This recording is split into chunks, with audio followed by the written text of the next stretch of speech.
important stuff. And you know, our team out here, they've all become stars, superstars actually. But we want to thank you very much. We've had a tremendous time and I think a great success. And we just concluded a very successful NATO summit here in Turkey. And I want to thank President Erdogan, who's really a great man. He's a great leader. He's a friend of mine, been a friend of mine for a long time. He's a strong person, a very strong personality, and that's why he runs such a successful and good country, and really a great, I would say, a great country. Militarily, he's very powerful. People leave him alone. But he's really done a fantastic job. And from the moment we got off the plane, you look at the airports were beautiful. They built a new terminal for our arrival. Everything was beautiful. And so I just want to thank President Erdogan, who's done a fantastic job in Turkey. And I also want to thank NATO Secretary General Mark Rutte. Mark is an extraordinary person, smart, great leader. It's not easy leading so many leaders like that. You got a lot of leaders, and they're strong personalities, every one of them. And Mark does an unbelievable job. Couldn't find anybody better. I just want to say there was tremendous love in that room. The press got to see the sitting, but they didn't get to see the speaking. And I actually said, it's too bad the press couldn't see this, because every one of them spoke for a little while, and I spoke for a little while. And it's a lot of speeches. We kept it short, but it's too bad the press couldn't have seen what we were doing in that room, because it was very smart people, and they have a lot of good in their heart, not evil, good. And they're doing a great job for their country. The world is doing well. We have, as you know, the oil is down. We'll see whether or not we keep it down. We should keep it down. We're doing things that should have been done 47 years ago with Iran. And I just want to say that throughout my first term and over the past 18 months, the United States has led a historic effort to dramatically increase the defense spending and to have equipment that no other country in the world has. When you look at Venezuela, when you look at Iran, essentially demolished their military in a couple of weeks. They had a good military, they had a good Navy, they had 159 ships, everyone's at the bottom of the sea. They had hundreds of airplanes, they're all gone. They're all lying burned up on the runways. They were totally decimated, their radar's gone. Everything's gone, their leaders are gone, frankly. And their combat capability is pretty low. They have a small percentage of missiles left. They have some of the launchers, missile launchers left, call them launching pads, but most of that's been destroyed too. So we have the strongest military in the world by far, not even close. Everybody admits it. Last year's summit in the Netherlands was great also, and we achieved an unprecedented agreement to increase the annual defense spending, and it's the benchmark, raising it from 2% to 5% of GDP, which everybody said was impossible. And now they're all thanking me, and most of the countries have agreed to it. We have a couple of that didn't, but I have a feeling they're going to, and pretty quickly. In fact, today they were very positive. One of them in particular was, I didn't think, a good team player. Today was a great team player.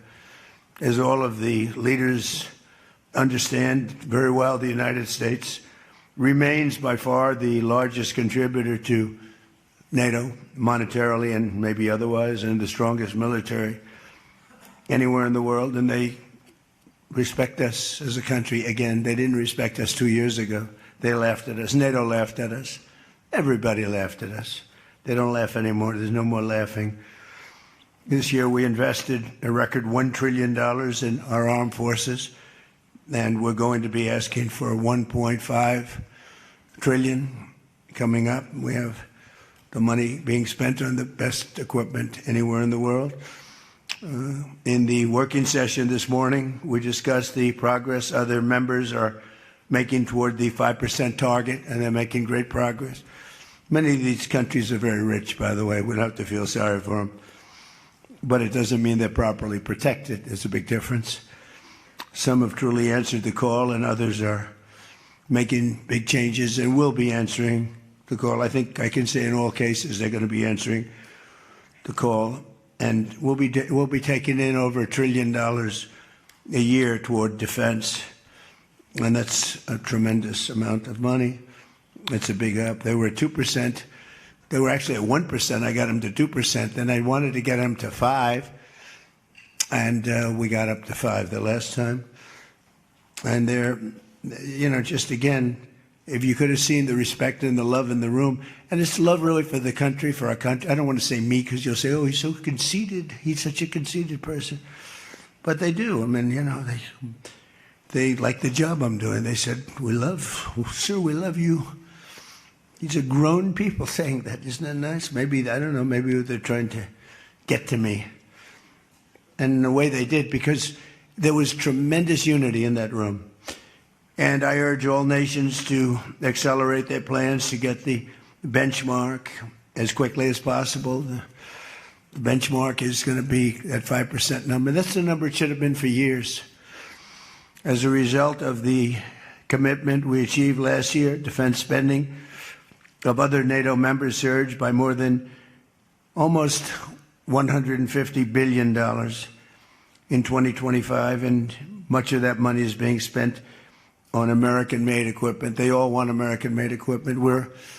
We're pushing very hard to have the defense companies, and they're great. We make the best equipment, the Patriots and the Tomahawks, and everything we have is considered to be the best. Not by me, it's everybody wants it. I wish we made it faster because we could sell as much as we could make. And as you know, I had Lockheed and every one of the companies, all of the companies who are Raytheon as an example, Boeing. So many of those great companies are now building plants. They had big plants, but they were using them 24/7. I said, that's not the way to do it. You have to build more plants. You don't have to just go overtime. No tax on overtime. Remember that, please? No tax on overtime. Those people are happy. But they were doing literally 24 hours to get the Tomahawks done and the Patriots done and all of the other defensive and offensive equipment done. It's the most sought-after equipment in the world. You saw that with Venezuela, where they had a lot of great equipment. It wasn't ours, and it didn't work.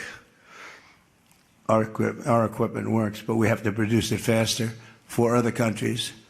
For everybody, including ourselves, we have to produce it faster. So we think within a year and a half max, we'll be, instead of waiting for a year or 2 years, we'll be having it on a 2-week wait, maybe a 1-week wait. That's what I want. And it'll do really well. A lot of people are, just waiting. They're waiting. They want to get this defensive equipment, maybe in particular the defensive equipment, but offensive and defense. As much of that money is being spent on American-made equipment. That's the money that the European and Canada are spending, European countries mostly, and Canada. And they're spending that with the United States, largely. And it's American-made, made in the USA, as we say. Weapons, munitions, supporting thousands of American jobs. This will increase. We have the highest number of jobs. Right now, we have the most people working in the United States that we've ever had in the history of our country. We have the biggest investment ever made, $19.2 trillion. That's 6 times more than we've ever had. Think of it, 6 times more. And what did that were tariffs. Without the tariffs, I think we would have done fine, like at about 2 or 3.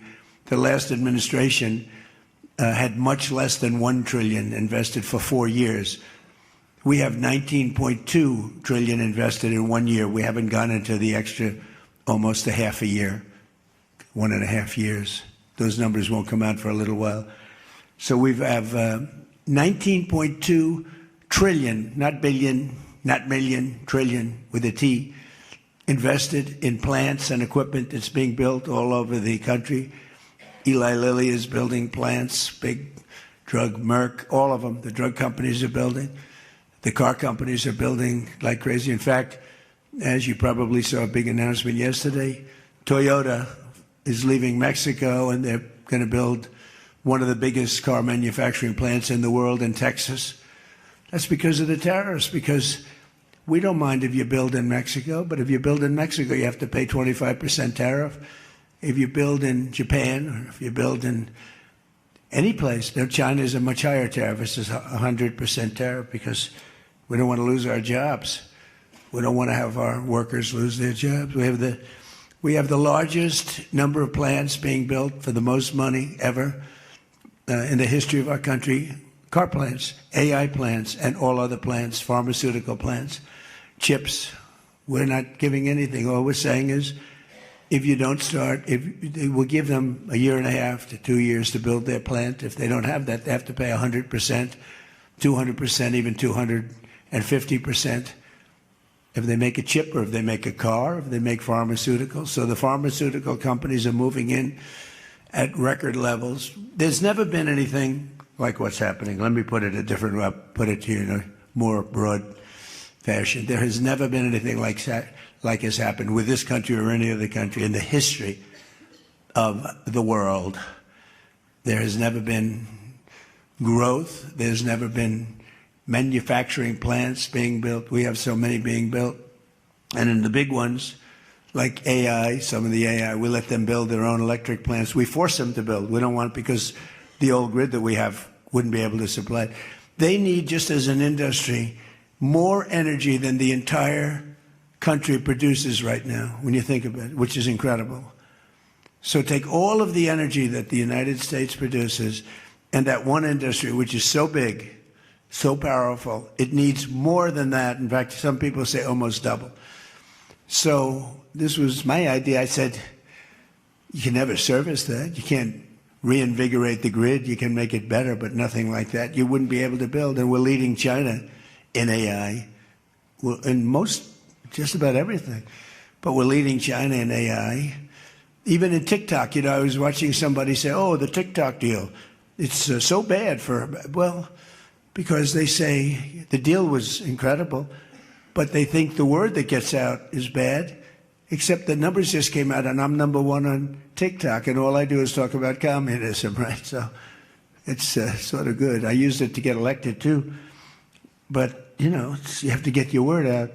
But the numbers came out just a little while ago, and I was #1, some ridiculous number. I never heard of numbers like that, but #1. And all these entertainers are number 27, 29. It's crazy. I don't even understand myself. But that means that my word's getting out about how great our country is, how successful our country is, and how bad communism is, and how bad these lunatics are that are running for election that don't sound good, don't think good, and don't look good. I don't see any looker. I don't see anybody with the look. You need the look, I guess. You need something, but they don't have it. And I think they'll fade fast. And it's not social democrats. This is not a social These are communists that are running. And they don't want God. They don't want successful things to happen for our country. They don't want to have a successful country. I think they're sort of crazy. As European nations rebuild their militaries, American equipment will be the largest beneficiary. The defense companies are going to be making most of that equipment. They want the American equipment because it works better. It's not a question of anything else. We make the best equipment in the world. And to that end, I provided other leaders with an update on the steps we're taking to rapidly scale up production in the United States. And they wanted to hear that because they don't really want to get it in 4 years, 5 years. They want to get it like in a week. And we'll actually be at a point like that in the not too distant future with the plants that are being built. The defense plants, it's incredible. Lockheed is building, I think, 5. Some of them are building 3, 4, or 5, and they're big ones. It's going to quadruple the output we have with the munitions and the basic equipment itself, whether it's a Patriot or a Tomahawk missile or any of the missiles that we make many missiles, different types, for different occasions. And just today at the summit, we announced $3 billion of new defense investments with U.S. companies. And Lockheed Martin will establish a world-class Patriot missile sustainment facility, a big deal in Europe. They're given a tremendous incentive by Europe to do that. All goes to the benefit of us and Europe because they're getting the best equipment. Northrop Grumman is moving forward with the sale of advanced American drone technology. We're actually the leader in drone tech. A lot of people don't know that. We have the most sophisticated drones in the world. And we're a real, I guess we're the leader, but we'll soon be the leader by many times over. And Lockheed and Rheinmetall are announcing a partnership to build the Army Tactical Missile Systems, which is a big deal. And Anduril is announcing a deal to build their new Barracuda missiles, which is a very highly sophisticated, fast missile, and we're doing that for Poland. Poland's doing very well, by the way, with a very, very good president, great president, I think. All of these agreements directly benefit the U.S. defense industry and base, and what it really does is it means jobs. And again, I have to just say that when Toyota announced yesterday, I wasn't that surprised, but everybody wanted to get that. That's the largest, I think it's going to be the largest plant in the world, car plant, and they're moving into the United States. And again, they're doing that to avoid paying the tariff, because if you build your product here, you pay no tariff. If you don't, you pay a 25% tariff, depending, 35% sometimes 100%, 200%, depending on what the product is. As an example, we're doing great on steel because we charge tariffs. So now all of a sudden the steel industry, which was absolutely dead a few years ago, I revived it in my first term, pretty good. And then they blew it in the Biden term. What a shame. They just blew it right out the window. They had no idea what they were doing. And I quickly revived it at the beginning of this term, year and a half. And the steel business is through the roof. We don't even make aluminum anymore. Now we're going to have the largest aluminum plant in the world being built in Oklahoma. I love Oklahoma. 77 out of 77 counties, 3 times.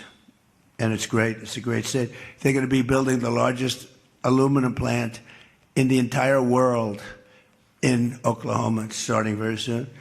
Over the course of the past 2 days, I had a number of excellent discussions with other leaders at the summit and held productive bilateral meetings with essentially all of them. We had dinner last night. Just about all of them were there. President Erdogan of Turkey, as well as President Zelenskyy, and he just came in, as you probably saw, had a little press conference, and also President Al-Sharaa of Syria, who's doing an unbelievable job in unifying Syria. What a job he's doing. Syria was a mess with what happened with the previous government, you know that. Very dangerous place, and now it's just come together. He's done a fantastic job. People are talking about it. In every conversation, it was clear that America is back, and we're stronger and bigger and better than ever before. We have more jobs, as I said, than ever before. And we're respected again like maybe never before. We are so respected as a country. That's why I wish I told the Secretary General, Mark, I said, it's too bad the press could not see what's happening in this room. You saw the big round circle with all of the leaders of all of those countries. And I don't know, I think they should allow it. The theory is that they won't be speaking quite as freely and it won't be quite as good, but who knows? It was amazing, actually. The unity in that room was incredible. Really a love. It was sort of pretty wild. There was a love in that room that was great. So this was a tremendously successful summit. And again, I want to thank President Erdogan, Turkey, and President, so many of the presidents, prime ministers. They were all here from NATO, the NATO countries. And in particular, we have to thank the Secretary General Mark Rutte for doing a fantastic job. He really put on a tremendous, his was just something, he's a unifier. He's a tremendous unifier. So I could take a few questions. We've done a few of these already today, so I don't think we should take too many. I don't think we should take, right? So we're going to keep it a little bit short, and I know a lot of you are going home. Some are going with me. So go ahead, please. Sir, yes. Yes. No. The gentleman right here. The very tall gentleman who's very insecure. He doesn't want to ask the question. He's a handsome guy, but he's very insecure. Go ahead. Do you want to shout it out? Give him a mic. How about giving him a mic? He shouted out. Mr. President, your operation in Venezuela has been lauded as a military success, and yet the Iran war seems to be a strategic dead end for you. Why are you apparently unable to end the Iran war? So I think we're doing just the opposite. The Iran war has been a tremendous military success. And, you know, I can only answer the question by saying they're not going to have a nuclear weapon. I think I was there for one reason, that Iran cannot have a nuclear weapon. I call it, we denuclearize Iran, and that's happened. They will never have a nuclear weapon. That stuff is so far down under a mountain. It's a granite mountain that collapsed on top of it. Take months to get it out. I think it's a tremendous success, Iran. And you see the oil prices are lower than they were when I started. And people like to say that, but look, they have no military left. Their Air Force is gone. As I said, their ships are gone. 159 ships are gone. They're at the bottom of the sea. Their radar is gone. Everything's gone. So when you say not a success, it's a tremendous success. The fake news likes to say how well they're doing. They're doing terribly. They have 350% inflation. When the war started, they had like 6%, 5%. They want to make a deal, but they don't know how to make a deal, and then they go around shooting ships at night. I don't like that. You know, they're dealing with very fine people. They're dealing with Steve Witkoff. They're dealing with Jared Kushner and J.D. Vance, and they're dealing with Marco and Scott. They're dealing with great people, but I don't know. I think they're a little loco. They're a little crazy. But they told us they'd like to go to the funeral of a person who was killed a lot of people. Khomeini killed a lot of people over the years, and there for a long time. Don't forget, what we did should have been done 47 years ago. It could have been done any time within 40. This has gone on for, they were the bully of the Middle East. So they're a much different country. Now, in one day, all of their anti-aircraft things are gone. That doesn't mean they're not going to get a plane at some point. But all of it's gone. Everything's gone. Their leaders are gone. They had leaders, they're gone. And they had another set of leaders, they're gone. Now they have another set of leaders, they may be gone. Who knows? And you know what? I may be gone too, because I'm their number one target. It's out all over the place. I'm their number one, because they're scum. That's the way they act. And that's the way they've done it for 47 years. But I'm doing what's right for the country. I'm doing really what's right for the world. They have to be stopped. And they've killed thousands, hundreds of thousands of people. They killed 52,000 protesters over the last 3 months. So when you say we're not doing well, I think we're doing phenomenally well. Our military has been incredible. Plus, we had a blockade. Did we have a blockade? Did you ever see a blockade work that way? You know, for you that said we're not doing well there. We did great in Venezuela. That was a one-day war. And they're very good military. You know, it's a very military country. We took out one of the worst human beings in the world, Maduro, and he's in jail waiting for trial. But what he did to this country was incredible, including the fact not only the drugs, but he had people pour into the country from prisons. They opened up their prisons. They allowed them to come in. We're getting them out. We're getting them all out. But we have, with the Biden open border policy, with Kamala as your border czar. Remember, she was a border czar, but she never called Border Patrol, never once, and she never went to the border. The border was a disaster. Now it's fixed. It's fixed where we have nobody, and I don't do these numbers. 0 people come in through our border, through our southern border. 0. And that's been announced now every month for the last 12 months. 0. We had millions of people come in, under 25 million people, I think more than that under Biden. And they weren't people that you want, and for the most part, they were drug dealers. They were escaped from, think of it, all the prisons, and I'm not just talking about from South America, I'm talking about from the Congo, I'm talking about from all over the world. The prisons were emptied out. They were emptied out into our country. But they had the worst murderers. They had We had people allowed in our country that should never, and they walked in through an open border policy. And all I'm saying is that you're lucky we won this election. Yeah, please. Go ahead. Go ahead. No. Yes, go ahead. Thank you, Mr. President. Iris Tao. Who you with? NTD. Why don't you say your name and who you're with? It's always helpful. Thank you, Mr. President, for doing this. Iris Tao with NTD, with a sister media with the Epoch Times. Okay. On communism, you've been issuing a wake-up call to Americans at home about the dangers of communism. And now you're speaking on the world stage. What's your message to people both living under communist and socialist regimes, but also people living under democracies like in Europe and America who might not have realized how close communism has come to home? Yeah, that's a great question, actually. But look, I want to get the word out because what's forming is communism in the country. And communism's easy to sell. I would be the greatest communist in history. I'd be right up there with Lenin. I'd be as good as anybody. You've got free rent for the rest of your life. What they don't say is that you'll be living in squalor in 12 months. You've got a free house. Would anybody like to have a free house? We'll take it away from somebody. We'll give it to you. You'll have murders all over the place. Communism's a disaster. It's been proven to be for thousands of years under different names, but same thing. It's very important. And, you know, it's funny. One of the reasons I do so well with Hispanic people, I set a record, Republicans. I get great numbers for the election, helped me get elected in a landslide, the Hispanics, because a lot of them came from countries that were essentially communist.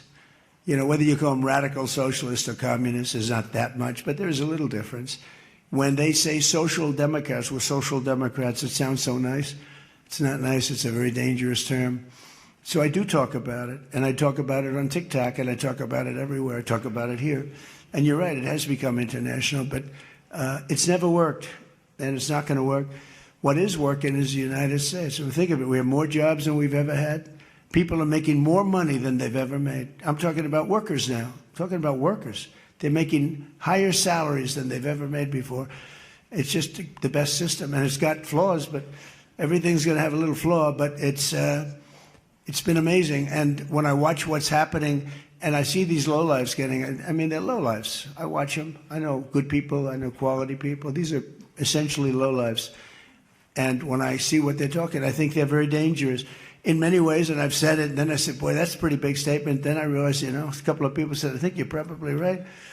I think this country, with this thing that's going around, is in more danger than it was during World War I, World War II.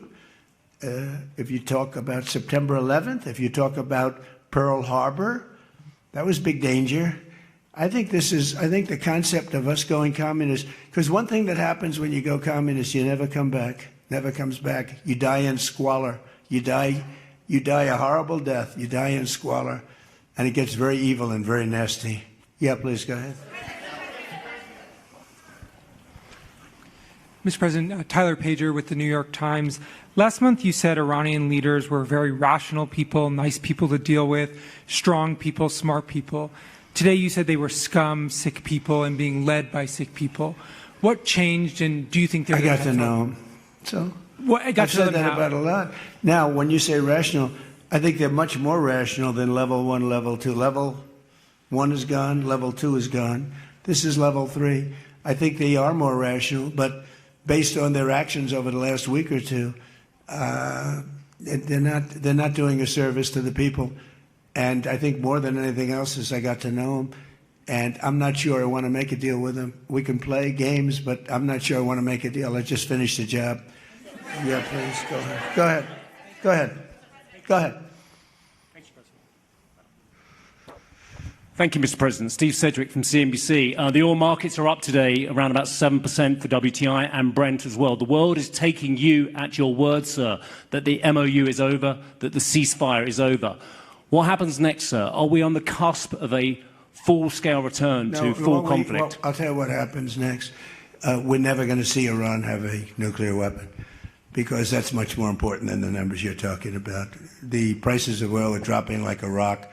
Now they'll be up a little bit, and this will end very quickly. We have an oil glut right now because we got all those boats out of the strait, and it's going to drop, and I've predicted everything. I've been right about everything, and I have been for a long time. That's how I got to be president 3 times. That's how I won 3 elections. I did very well in the second one, won it. It was a rigged election. But I've been right, and oil's coming down. Now, I have to make sure of one thing, that we don't have lunatics having control over nuclear weapons. So we have that now. There's no way they have a nuclear weapon. We have cameras, as an example, on the site that those beautiful B-2s at 1 o'clock in the morning 10 months ago blew up. They blew it up. We have cameras, that's called Space Force, if they're in space. But we have cameras that can read the badge of the person going over to a site. Mohammed something. We say it's Mohammed something is there with shovels. Well, shovels won't get you there. The biggest machinery in the world probably won't get you there, if you want to know the truth. It's way, way below. But we're watching that. And if anybody goes there, they get blown up. So nobody's going to touch that. Eventually, we'll take it. But what we do have is we have that. That's gone. If we wouldn't have had that, they would have had a nuclear weapon, and they would have wiped out Israel. If I weren't president, Israel wouldn't exist. And we did it 2 times. When the JCPOA, the Obama deal, when that was originally conceived, everything went to Iran. 1.7 billion in cash, hundreds of billions of dollars. They thought they could buy peace with these people. You can't do that. So the big thing we have is more important than anything we can talk about is you can't let lunatics have nuclear weapons, and we've stopped that. And that should have been stopped on a couple of other occasions, too, with different countries, but they didn't do that. Yeah, please.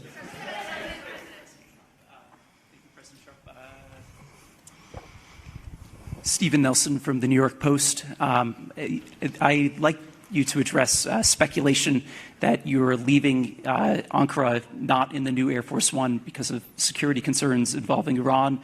You've spoken today twice about them possibly assassinating you and possibly being successful. Did that concern have something to do with Well, I speak about it a lot because, you know, the life of a president is very dangerous. It's 5.2%. You know what a race car driver is? 1/10 of 1%. A bull rider, that looks pretty dangerous to me. It's 1/10 of 1%. No, it's 5.2% is you don't make it. You should have told me. You're an excellent reporter. You should have told me that years ago. Maybe I wouldn't have run. It's a very dangerous profession. No, I'm number 1 on the kill list for Iran. They're lovely people. I'm number 1. So I don't know. I can't tell you that, but I don't really care because I'm doing my job and I'm doing it, I hope, better than anybody's ever done it because we have a country that's hot and really, really successful. But I mention it only because it's on the list. I mean, it came out. There was another list came out yesterday, and I'm number 1 on. I like being number 1 on TikTok better, but I'm number 1 on the list for killing. Go ahead. Hey, Sean McCreesh, New York Times. But why aren't you flying the new plane home? Say what? Why aren't you flying on the new Air Force One home? It's flying to Europe, to one of the big bases, 2 or 3 of the big bases, where we can show it to the people. And we'll be going home by normal methods. But we have it going to Europe, to a couple of bases, actually 1 in particular, but it's going to go to a couple of bases, stop, so the soldiers can see it because it's truly magnificent. Yeah, please. Go ahead. You want to go? Okay, go ahead. Mr. President, Harici Media, Tunç Akkoç, Türkiye. Mr. President, it seems that the war with Iran may start again. What do you expect from your European allies? I don't think it's going to start again. I think it's going to go very quickly. They hit a couple of ships, and so we hit them much harder. When they hit, we hit 10 times harder. You know, we hit much harder than they do. We have a lot better equipment than they do. We may even, somebody asked before, do you think you'll hit them tonight? I said, we might. Yeah, we might. But when they hit, we hit. You know, it's what we use their language. We speak their language. No, I don't think so. I think anything that happens is going to be over very quickly, and we'll only make it safer, including for oil. Oil is going to be very free, very easy, and it's going to happen very fast. We have the Hormuz Strait. The boats have pulled out. I mean, there's a gusher of oil right now. We have a lot of oil, And no, anything that happens is going to happen very fast. We're not looking for long term. Okay, go ahead, Red. Mr. President, you said today, Ines de la Cuetara with MS Now, you said today that countries... You're with who? MS Now. MS Now. That's a failing network. Why would you want to work for them? MS Now. Can you imagine? They wanted to get away. They took the name NBC because they were embarrassed by it. Go ahead, let's go. When do you hear this question? You said today that countries like Spain, Italy, and the UK were not there for the U.S. and its war with Iran. Should those countries be attacked, will the U.S. be there for them? Well, I'll tell you what. Number one, Spain has been very bad, but, you know, Italy's been good, and almost all of the countries have been good. They just had a bad moment. They didn't help us. We didn't need the help, but if we would have wanted the help, I said, by the way, if I want help, Sir would rather remain on the sidelines, and I didn't like that answer. UK gave an answer that was sort of weirder than that. They went out. I said, would you like to help? They said, we do, but we want to wait till the war is over. This was not in the spirit of Winston Churchill. So, yeah, I mean, I'll tell you what, I can only say if there's one word that comes out of today, it's unification. I've never seen anything like it. Every one of those countries, they love us, they love each other. That was tremendous unification. It was a nice thing to say, and it was a very fair question, too. Yeah. Green? Yeah, you're wearing green, right? Thank you, Mr. President. Eda Turul from Haber Global TV, Turkey. Mr. President, after your meeting with President Erdogan, can you tell us whether you and President Erdogan reach an understanding on Turkey's return to the F-35 program and the future of U.S.-Turkey defense cooperation? And do you believe U.S.-Turkey relations are entering a new chapter right now? Well, I had a great relationship in my first term. You remember Pastor Brunson, and he was put in jail for 35 years, and I called. He was an evangelical hero, actually, very good man. And I called President Erdogan, and he let him out. I didn't pay anything like Obama and Biden pay billions of dollars all the time. I never paid any for anybody. I just tell him, let him out. Let him out. But in this case, I didn't say it the second way. I said it the first way. I said, look, he's a good man. He's highly respected in the evangelical, and I'd like you to let him out. And he was in my office, in the Oval Office the following day, Pastor Brunson. I had a great relationship. When Sleepy Joe Biden got in, bad things happened with a lot of things between the border. Everything was bad. We were laughed at all over the world, and we had a very bad relationship with a lot of countries. I think Turkey was one of those countries. But that changed on November 5th when we had the election. And it's one of our best relationships. We have a great relationship. And they're talking about the F-35 airplane. And it's the best plane, and everybody wants it. And we have to make a decision who we give it to. I mean, my inclination, because he stayed out of, he's not a huge fan of Bibi, and he's not a huge fan of Israel, but he stayed out of that war. He could have gone into that war very easily, and he didn't. At my request, he stayed out of that war. He's been a very good ally. I mean, Marco could tell you we have a very strong relationship with Turkey. You know, it's a very big country. It's a very powerful militarily. It's the second most powerful country in NATO. It's a NATO country. So whether or not we do that, I haven't totally made up my mind. But my inclination is to say, look, he's done everything. He's helped us in so many different ways. And you know who else has been good to us? China. China never came into the war. They get 50% of their oil from Hormuz Strait. They never came into the war. They never said, I'm going to send a ship in 5 destroyers along each side of the ship. They never did. No, President Xi's been great. Everyone's been sort of great, to be honest. You know why? Because they respect our country again. They laughed at our country. They thought we were a bunch of fools. They saw a president that couldn't talk, he couldn't walk. He was a disaster. They lost respect for our country, but now they have more respect for our country than they've ever had before. Thank you all very much. We'll see you back. Thank you very much, everybody.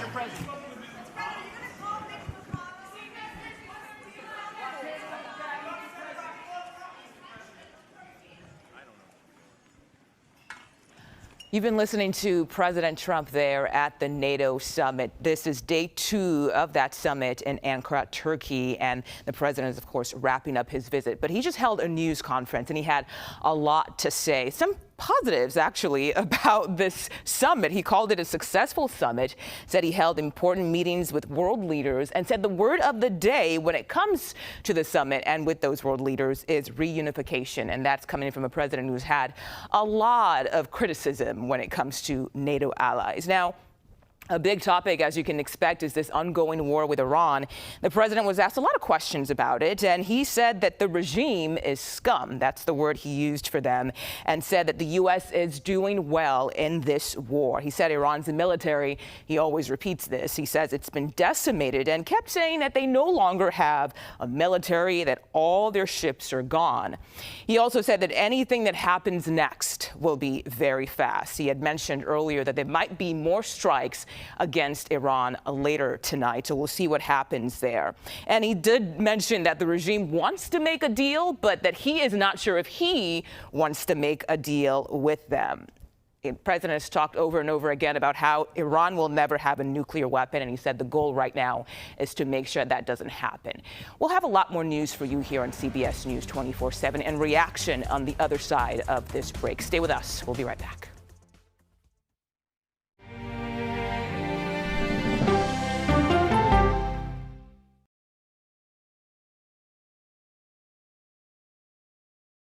Sunday morning, music appreciation in the listening room. Plus Oscar winner J.K. Simmons and Taylor and Travis tie the knot. Listen for the trumpet. I'm Adriana Diaz. And I'm Kelly O'Grady. Join us right here for the perfect start to your weekend. Watch CBS Saturday morning on CBS and streaming on Paramount+.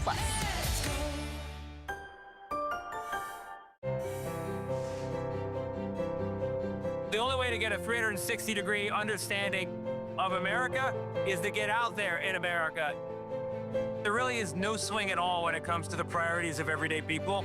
We care about how secure our job is, whether we can plan on retiring with dignity, whether our kids can have a brighter future than we have today. These are the fundamentals of American life, and I think they can be again.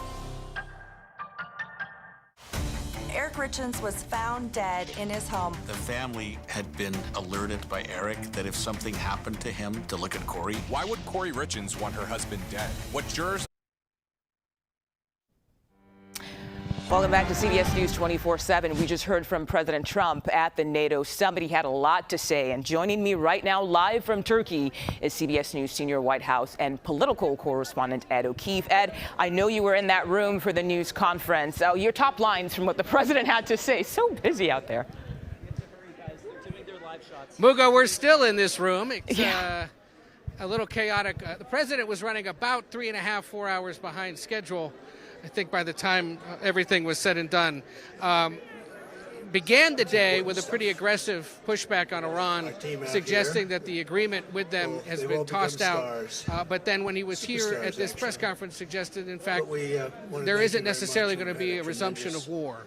So he's sending his mixed signals as he does yet again. The other thing he did is start the day by once again strongly criticizing members of NATO, but then tells us, and there are reports confirming this, that once they were behind closed doors together, things went much better. That will be of big relief to members of the alliance here in Europe who have been quite concerned that yet again the president would potentially announce that he was pulling out of NATO or that he wasn't going to take their concerns seriously. The other encouraging development for many of those members is the meeting he had with Ukraine's President Zelenskyy today, announcing that Ukraine will be able to make Patriot missiles and suggesting that he still has a very good relationship with the Ukrainian leader. So all of that to suggest that he came here perhaps not in the greatest of moods this morning after not sleeping much perhaps like the rest of us, but is leaving in a far more positive and hopeful position when it comes to Iran, when it comes to Ukraine, and when it comes to the United States' membership in this alliance at all.